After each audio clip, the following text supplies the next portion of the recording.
বলি কেন? আমি যাবো না বাড়ি, তুই যা। এই শেফালি চল পানি লিয়ে আই। এই শেফালি ভাতগুলা তুলতো, আমি পটুকে লিয়ে আসি। আচ্ছা। পটু, ও পটু, পটু, ও পটু রে,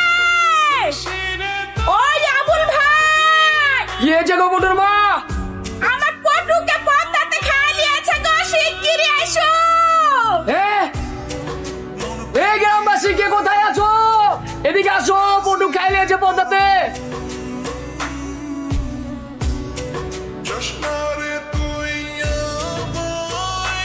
এখানে আর বেশিক্ষণ থাকবেন না, বাড়ি চলেন। কেন, সমস্যা কোথায়? পদ্মা কিন্তু মানুষ খায়।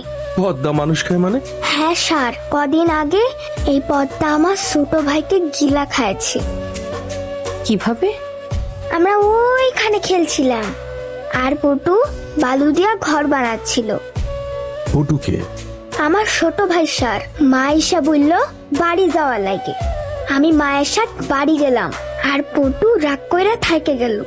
একটু পর মা এসে দেখছে পটু নাই। আমার ভাইকে পদ্মা খাইয়ে নিয়েছে স্যার। আচ্ছা, তোমরা এই কুসংস্কার কোথায় পেয়েছো? এগুলো আমাদের কথা না স্যার, গ্রামবাসী সবাই বলে। আমার মনে হয় এর মধ্যে কোনো একটা ঝামেলা আছে। আমাদের গ্রামবাসীর সাথে কথা বলতে হবে। আচ্ছা চলো সবাই যাই, বাচ্চারা আসো। মা এবার আমাকে স্যান্ডেল কিনে দিবি? সবারই স্যান্ডেল আছে, শুধু আমার নাই। দিব হানি, সত্যি বল দিবি? বললাম তো দিব হানি। বাড়ির চল পটু, জ্বালিস না। হই হই, যা যা। টাকা ধার করে স্যান্ডেল কিনে দিয়েছিলাম। এই স্যান্ডেলটা কিনে দেওয়ার পর থেকে পটু পায়ে থেকে খুলতো না স্যার। যেদিন পদ্মাতে খায় নিল সেই দিনও পড়া ছিল।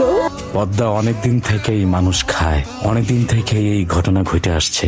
তবে মাঝখানে কয়েক বছর বন্ধ ছিল, আবার শুরু।